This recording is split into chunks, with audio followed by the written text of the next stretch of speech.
Toujours.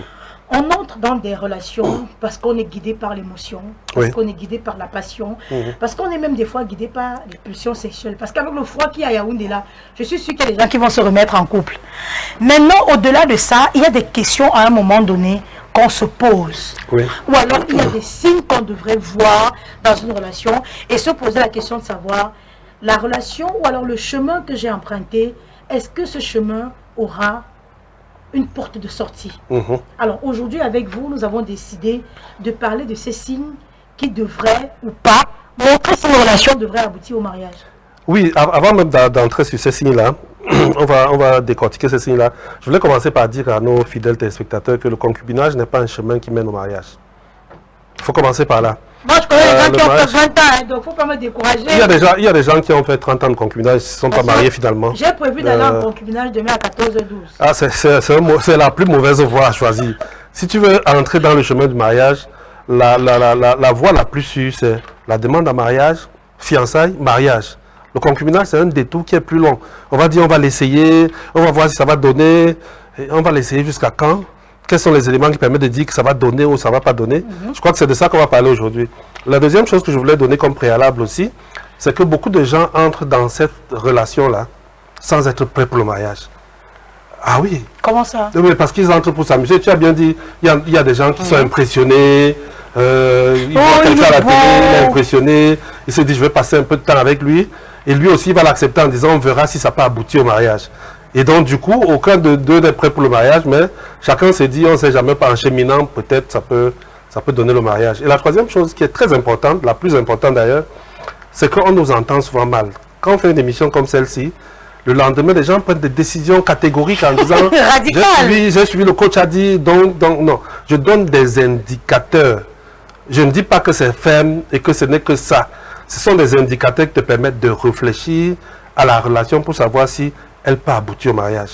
Il peut avoir ces indicateurs et en faisant la mise au point, on se rend compte que celui qui est en face est peut-être naïf, peut-être qu'il pose des actes inconscients sans savoir, mais qu'il est volontaire pour aller jusqu'au mariage. Donc ne prenez pas ça en disant j'ai tous mes éléments. Il y a une qui m'a écrit, m'a dit oh, tu m'as permis de me séparer de la personne qui me perd le temps depuis 10 ans. Et puis quand on entre dans les détails avec elle, et ce monsieur, on se rend compte qu'en fait, le monsieur ne lui perdait pas le temps, mais il était naïf, il était ignorant, il ne savait pas quelles sont les procédures. Et dès qu'il a compris ce qu'il a fait, il a régularisé la situation. Donc, si ça peut vous réveiller dans votre relation, tant mieux, j'aurais rempli mon rôle. Mais si c'est pour que vous coupez la relation avec la machette en disant le coach a dit il faut simplement arrêter, non, c'est que vous ne m'avez pas bien suivi. Ça permet de remettre en question les choses. Alors, 5 choses qui montrent que la relation n'aboutira pas au mariage. Refus de parler des projets de mariage. Oui, quand vous êtes engagé avec quelqu'un ou quelqu'une qui fuit ce sujet. Des choses du genre, le mariage c'est pas le papier, j'entends souvent ça. Le mariage c'est pas le papier. Quand les gens veulent durer dans le concubinage, ils vont te dire, il faut d'abord... Oui, on vit déjà ensemble, non? Oui, on vit déjà ensemble, on aime bien nos enfants, l'autre en 6e. Qu'est-ce qui fait la différence entre toi et celui qui est marié ou bien celle qui est mariée? On a nos projets ensemble, ce serait bien qu'on construise avant d'entrer dans le mariage, ainsi de suite, ainsi de suite. Et ce qui est même grave aujourd'hui, c'est que c'est des hommes qui disaient ça avant. Aujourd'hui, même les femmes le disent déjà. Même les femmes retardent la procédure. Je connais beaucoup d'hommes qui se plaignent qu'on n'avance pas parce que c'est elle qui bloque. Elle veut d'abord qu'on fasse ceci, elle veut d'abord qu'on fasse cela. C'est pas mauvais d'avoir des préalables, mais c'est bien d'expliquer aux femmes et aux hommes qu'il n'y a pas de communauté avant le mariage. Donc tout ce que vous faites avant le mariage, on va bâtir tout ça. Ça appartient à celui dont le nom est porté sur les papiers. Sur les papiers. C'est important de le reconnaître. Donc, l'histoire de retarder le projet peut être un indicateur. Ça peut être un malin qui sait que, bon, d'ici quelques temps, il va avoir son visa pour le Canada, il va disparaître, parce qu'il y en a qui disparaissent comme ça. Ou alors, ça peut être une autre, mon ami a eu ça avec sa compagne, celle qui vivait avec lui en concubinage. Un jour, il rentre à la maison, il trouve qu'elle n'est pas là. Et 2 jours après, il lui envoie un WhatsApp pour dire, je suis à Paris. Il dit, tu fais quoi à Paris? Tu es parti quand? Ça s'est passé comment? Et ça, c'est parce qu'il n'y avait pas un projet clair entre eux. Je pense que c'est un indicateur. Si tu es dans une relation où il y a un refus de parler du projet, c'est-à-dire qu'on te trouve toujours un argument pour reporter ça, je suis pas pressé, j'ai pas d'argent, comme s'il fallait de l'argent pour se marier. Si quelqu'un veut se marier, je dis ça à la télé, tu veux te marier, il y a les officiers d'état civil qui sont même capables de déplacer leurs outils pour venir même chez vous, faire le mariage chez vous. Nous avons eu beaucoup de mariages où le pasteur s'est déplacé, le maire s'est déplacé, ça s'est fait dans un environnement sobre, pas forcément clos, mais parce que le mariage doit se faire en public, sobre. Juste un pot de fleurs qu'on a acheté dans le coin, le gars porte la dernière veste, on l'a fait laver, la fille s'habille, et puis le mariage est parti. On va parler aussi de la pression matérielle et sexuelle. Quand tu es engagé avec une personne qui insiste sur le domaine matériel, sans aucune projection dans le futur, c'est-à-dire mèche, je sais pas, mexicaine, brésilienne, indienne, les derniers habits des prêt-à-porter, les voyages pour, je sais pas, Dubaï, tout ça, sans penser au futur de la relation, alors il faut te dire, cette personne, s'il n'est pas venue pour rester. Et puis il y a aussi des personnes qui ont des croyances, des convictions religieuses, qui estiment que le sexe est quelque chose de sacré et qui doit être vécu dans la relation conjugale. Quand cette personne dans le mariage, quand cette personne commence à subir de la part de l'autre des assauts, des pressions, faisons, il faut faire très attention à cela. Cela veut dire que cette relation, si la personne n'est pas sûre, si la personne commence à vouloir orienter votre relation, comme je disais tout à l'heure, vers le concubinage, vers une installation dans le concubinage, parce que je ne comprends pas comment deux jeunes qui sont sortis d'école, qui se fréquentent, ils sont tous deux jeunes cadres, vont commencer à développer leur relation en oubliant qu'il y a le mariage qui va suivre. C'est-à-dire mettre tous les éléments de, comment on va appeler ça, les 3V, on va s'acheter la voiture, on va s'acheter, louer une villa pour y vivre, mais on n'est pas marié. Alors là, il faut se poser des questions. Il faut se dire, ça, ce n'est pas bon signe. Parce que le bon signe serait d'investir sur, entrer dans le mariage ensemble, et ensuite maintenant, continuer à construire petit à petit ensemble. Mais à côté de ça, est-ce que vous ne pensez pas qu'on a des personnes qui rêvent d'un mariage grandiose et on se dit, on va vivre ensemble sur 3 ans, sur 4 ans, la 5e année, suite à nos économies, on aura économisé, on aura épargné un budget assez considérable pour nous offrir le mariage de rêve. Tu as bien dit épargner, économiser, donc ce n'est pas des gens qui flambent. Ce pas des gens qui font de gros voyages. Ils vont avoir une vie assez restreinte parce qu'ils économisent. On peut comprendre qu'ils sont en train d'économiser pour faire un grand mariage, mais on ne peut pas comprendre que leurs économies les utilisent pour passer des séjours à gauche, à droite, des gros voyages, des grosses acquisitions, des grosses voitures, alors qu'il y a le sujet du mariage. Je suis parfaitement d'accord avec celui qui dit, écoute, j'ai beaucoup de relations, c'est un événement important de ma vie, j'aimerais prendre du temps pour le préparer. Mais là, il a déjà respecté le premier indicateur, il a un projet de mariage. Et il a parlé avec vous. Il a parlé. Et le deuxième maintenant, c'est qu'il est en train de faire des économies pour pouvoir réaliser cette grande affaire-là. Surtout que nous conseillons aux gens de ne pas prendre de crédit pour se marier, quoi. Il faut pas aller à la banque prendre un crédit pour se marier. Mais non, tout à l'heure, on a été coupé. Hein. Je vous souhaiterais qu'on revienne sur le premier point. Est-ce que vous pensez que parce qu'un homme a parlé de mariage avec vous, parce qu'un homme a parlé de mariage avec vous, il vous épousera forcément? Non, c'est un début, on verra ça dans les autres points. Le fait qu'il parle de mariage est déjà quelque chose de bien. Parce qu'il y en a qui veulent que tu devines. Par le soin qu'il te donne, tu peux deviner que nous sommes dans un... Je vais finir par t'épouser, toi-même vois ce que je fais pour toi. Mais le fait déjà de demander la main, parce que les fiançailles commencent dès qu'on a demandé la main de l'autre. Ceux qui sont dans le concubinage, c'est parce qu'on n'a jamais demandé la main qu'ils sont dans le concubinage. Les fiançailles commencent dès que le garçon ou le monsieur demande la main de la dame et que la dame lui dise oui. Pour le projet, à partir de ce moment, les fiançailles ont commencé. Et donc, si on ne t'a pas demandé la main, vous êtes là dès que tu dis, mais on fait même quoi ensemble, on dit, mais toi, on me devine, tu penses qu'on fait quoi? Tu as les clés de ma maison. Non? Tu as les clés de ma maison, je fais tout ce qu'il faut. Tu parles avec ma mère. Je n'ai pas besoin de parler encore. Non, il faut parler. Il faut dire aux jeunes hommes là que le mariage commence par la demande en mariage de l'homme. C'est l'homme qui demande la femme en mariage.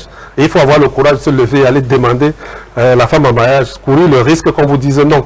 Parce que tu peux être en bon thème avec une fille, surtout aux filles que nous formons là, qui savent ce qu'elles cherchent. Tu peux être en bon thème avec elle et te dire qu'elle ne veut pas t'épouser, que tu n'es pas le genre avec qui elle pense qu'elle peut bâtir quelque chose. Tu es bien, tu parles bien, tu es sympa, mais quand elle pense à sa vie future, tu n'entres pas dans le cadre. Elle ne te voit pas à l'intérieur. Elle ne te voit pas à l'intérieur. Alors, on parle également ce matin des refus de compromis en couple. Oui. Quand tu es dans une relation avec un homme ou une femme qui ne veut rien entendre, c'est-à-dire que c'est ce qu'il pense qu'on doit faire. C'est ce qu'il pense qu'on doit faire. Le refus de tout compromis, la pensée que je suis déjà le mari alors que tu ne l'es pas, est quelque chose. Le refus de compromis, c'est j'ai une façon d'être, tu as ta façon d'être, et je vais t'imposer d'être comme je veux que tu sois. Et ça, le mariage ne marche pas en imposant à l'autre d'être comme tu veux que tu sois. Le mariage, c'est l'union de deux personnes imparfaites qui travaillent ensemble pour créer quelque chose de parfait. C'est pas transformer l'autre, c'est pas absorber l'autre, c'est pas brutaliser l'autre, c'est l'accepter tel qu'il est et compter sur Dieu pour transformer l'autre. Mais travailler sur sa propre transformation. Ça veut dire que moi, je suis responsable de moi-même et non responsable de la transformation de ma femme. Ce travail même là, chez les Sawa, on dit même que si tu essaies de redresser un poisson qui est mais il va se casser. Il va se casser. Donc, en fait, tu vas casser l'autre. Et quand tu vas le casser, tu vas le perdre.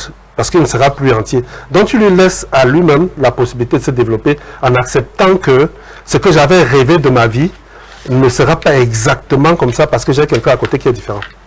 Donc, accepter les compromis. Et puis, j'ai dit, il y a aussi des femmes qui sont dans le refus de compromis. Parce qu'on se dit toujours que c'est l'homme qui est fort. Et donc, comme c'est l'homme qui est fort, c'est lui qui impose. Non. Il y a des jeunes filles dans les relations de fréquentation qui imposent leur position par la victimisation. La victimisation, c'est « Oh, moi je n'obtiens jamais ce que je veux. C'est toujours moi qui souffre dans cette maison. Quand toi, tu veux pour toi, ça marche. Mais quand moi, je veux pour moi, non, non, non, non. » Voilà, c'est ça, on appelle ça la victimisation. Et puis, les gens qui sont dans la victimisation reçoivent toujours finalement. Finalement, c'est eux qui dominent dans la relation. Dans le plan, là, elle réussit à obtenir ce qu'elle veut obtenir. Donc, il y a ça. En tout cas, le quatrième point que nous allons évoquer ce matin, c'est l'incompatibilité dans le couple. Oui, de multiformes. D'ailleurs, même, je crois que beaucoup de relations sont brisées aujourd'hui par incompatibilité d'humeur. On dit incompatibilité d'humeur. Compatibilité ne veut pas dire ressemblance. Compatibilité ne veut pas dire que vous êtes identiques. Mais compatibilité veut dire que vous arrivez à être ensemble, vous arrivez à communiquer ensemble, vous arrivez à vivre ensemble et à vous comprendre. On peut être deux personnes de caractère différents et compatibles, mais on peut être deux personnes de même caractère et incompatibles. Quand tu prends deux sanguins, c'est-à-dire des personnes qui démarrent au quart de tour, parfois ils sont très incompatibles. Parce que là-bas, chez eux, c'est le feu. Quand tu prends aussi deux personnes flegmatiques, ils peuvent avoir un couple qui est... très amorphe. Amorphe, un cimetière. ça dit que rien ne bouge chez eux, rien n'avance chez eux. Et parfois, tu vois maintenant un couple entre un sanguin et un flegmatique qui marche à merveille. Et tu te demandes comment la fille calme là s'en sort avec le monsieur violent là. Ou comment le monsieur calme là s'en sort avec la fille qui bouge là. Julien Iglesias disait souvent que l'amour arrive à unir le loup et l'agneau. Je crois que c'est une ancienne chanson à l'époque où on écoutait encore ces chansons là. Il disait que s'il n'y a que l'amour qui arrive à unir le loup et l'agneau. Donc il y a ces compatibilités là qu'il faut commencer à évaluer dès le début. Il ne faut pas que l'amour des yeux et du cœur vous empêche de travailler sur la compatibilité. Vérifier. Est-ce qu'on est compatible socialement? Socialement. Est-ce qu'on est compatible? Parce que si vous n'êtes pas compatible socialement, ça va vous rattraper plus tard. Il y a une fille qui épouse, fille de ministre qui épouse un fils de planteur. Ils sont de deux sociétés différentes. Sauf que le fils de planteur a fait des grandes études, mais il est resté un fils de planteur. Dans son mindset. Dans son mindset, il est resté un fils de planteur. La fille du ministre est vraiment dans son mindset, c'est le haut niveau, quoi. Elle est dans une autre société.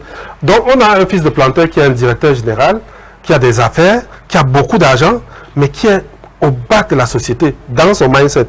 Et ce couple-là a eu du mal à fonctionner. Ils ont fini par se séparer. Parce que chaque fois qu'elle voulait faire un certain nombre de choses, lui, il ne comprenait pas. C'est le gaspillage. Il ne comprenait pas. Donc, il faut vraiment vérifier ces compatibilités-là et ne pas vous laisser entraîner par les sentiments. Alors, on va évoquer le dernier point. Oui. Refus d'impliquer les parents dans la relation. Oui, parce que pour moi, si tu es un gars sérieux, si tu es une fille sérieuse, tu parles à tes parents de tes relations. Nous sommes fatigués des enfants qui viennent nous annoncer leur mariage à 2 mois, à 3 mois, à 6 mois du mariage. Je pense que avant qu'une fille n'accepte même une relation avec un garçon, elle devrait en parler au moins à sa mère. Au moins à sa mère. Le père est souvent un peu plus éloigné, donc on vient lui dire les choses, il faut se préparer pour lui dire certaines choses. Donc il n'est pas là pour n'importe quoi. Ça garantit une chose, c'est qu'on ne va pas papillonner. Tu ne vas pas venir avec une fille chez ton père ou chez ta mère et le lendemain venir avec une autre. À moins que tes parents soient aussi des gens... aux mœurs légères. Oui, qui fonctionnent d'une certaine façon. Mais des parents bantous comme les nôtres là, ils vont te dire il y a un problème là. Ce n'est pas celle avec qui on t'a vu avant-hier. Qu'est-ce qui s'est passé? Et ça garantit quelque chose. Quand tu es avec un homme qui t'empêche de rencontrer sa famille, je vais te raconter une anecdote. Je travaille avec une jeune femme. Elle vient un matin, triste au bureau. Qu'est-ce qui se passe? On a volé chez mon ami. Alors, qu'est-ce qui s'est passé? Pourquoi? Est-ce qu'elle a appelé la police? Tout ça. Elle ne peut pas appeler la police parce que c'est son petit copain qui l'a volé. C'est-à-dire que le petit copain de son ami est venu voler les effets de son ami. C'est sa fiancée. Il a vidé la maison et il est parti. Mais j'ai dit, mais il faut déclarer à la police. On dit, on veut bien, mais on ne sait même pas où il habite.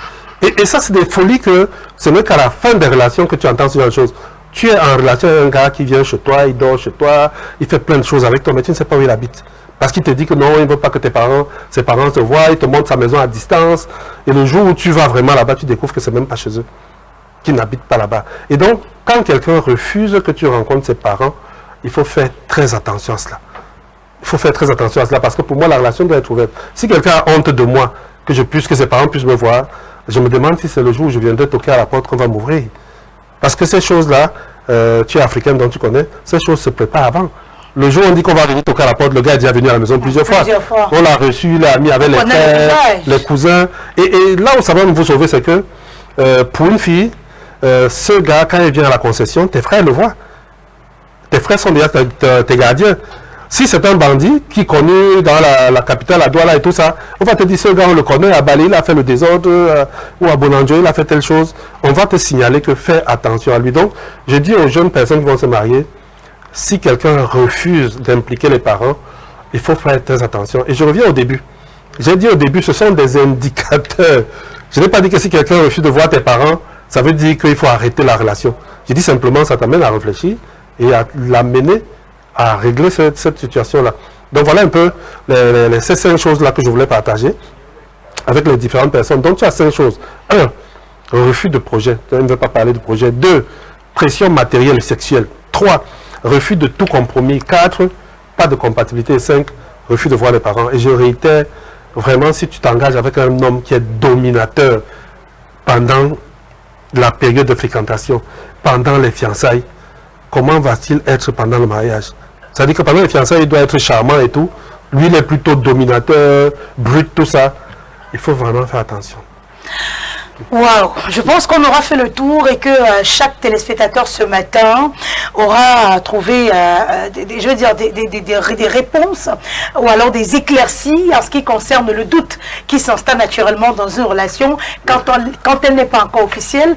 On a parlé ce matin des 5 choses qui montrent que la relation dans laquelle vous êtes présentement n'aboutira pas au mariage.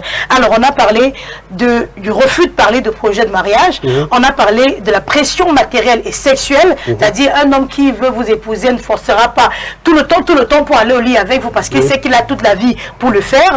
On a le refus de compromis. On a également le problème d'incompatibilité dans le couple. Il y a des personnes qui aiment quand on les tape seulement, il y en a qui aiment seulement quand on fait le spectacle dans les bars. On a également le refus d'impliquer les parents. Il y a des gars ici, vous faites 3 ans, 5 ans avec eux. Vous ne connaissez pas sa mère, hein? Vous ne connaissez pas son père, vous ne connaissez aucun membre de sa famille. Alors j'ai envie de vous dire... Et vous continuez calmement la relation. J'ai envie de vous demander ce matin, qu'est-ce que vous faites dans ce genre de relation? Allez, posez-vous les bonnes questions. Hein. C'est mieux d'être seul que d'être mal accompagné. On dira qu'aujourd'hui, beaucoup de femmes se consolent avec cette phrase. Mais bon, vous n'avez qu'à voir la destruction morale que certaines femmes subissent dans les relations toxiques. Moi, je voulais proposer à nos téléspectateurs que si tu es dans 3 de ces 5 cas, au lieu de prendre la machette pour couper la relation, il faut m'appeler. Pourquoi on essaie de décortiquer les choses? Par exemple aussi. Parce que les gens sont tels que quand tu dis les 5 là, ah, mais c'est fini, non, je veux plus. De tout ça. Je veux plus. Ça m'appelle au téléphone, il me demande de me taire. Non, il ne faut pas couper la relation à la machette. Parfois, je dis parfois, il y a des ignorants. Et il y a des ignorants qui sont sincères. C'est-à-dire que sa violence, là, son refus de compromis, c'était l'ignorance. Il ne savait pas que le mariage, c'est la femme doit argumenter, l'homme doit argumenter. Ce n'est pas qu'on dicte seulement, même au risque de se tromper. Alors, votre numéro de téléphone, naturellement, pour les personnes qui voudront entrer en contact avec vous? Oui, le 6 99 78 63 08. C'est le 237 déjà pour l'indicatif du Cameroun. 6 99 78 63 08. C'est un numéro WhatsApp aussi. Voilà, donc si vous vous appelez, on ne décroche pas, laissez un message sur WhatsApp ou alors un SMS. Merci.